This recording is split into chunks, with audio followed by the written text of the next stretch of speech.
देखिए, ये जो फैंस है ना, ये कहीं भाड़े पर नहीं मिलते।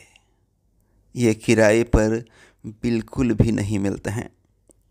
इनका दिल किराया पर नहीं मिलता।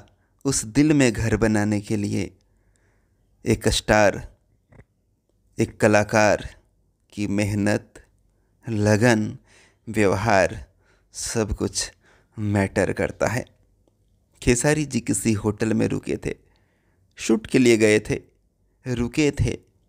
अचानक से किसी एक को पता चला, उससे दूसरे को पता चला। ऐसे देखते ही देखते पूरे पूरे एरिया में ये जानकारी फैल गई कि यहाँ पर खेसारी लाल रुके हैं।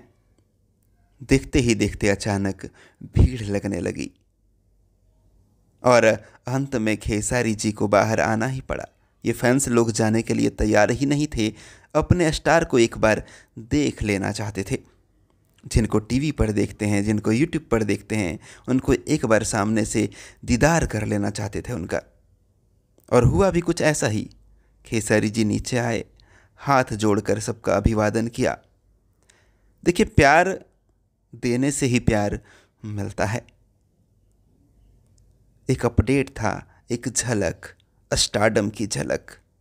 आपको अगर पसंद आया ये अपडेट तो इस वीडियो को लाइक शेयर ज़रूर करें। मैं महेश पांडे और आप लोग देख रहे थे भोजीवुड एंटरटेनमेंट। Thank you.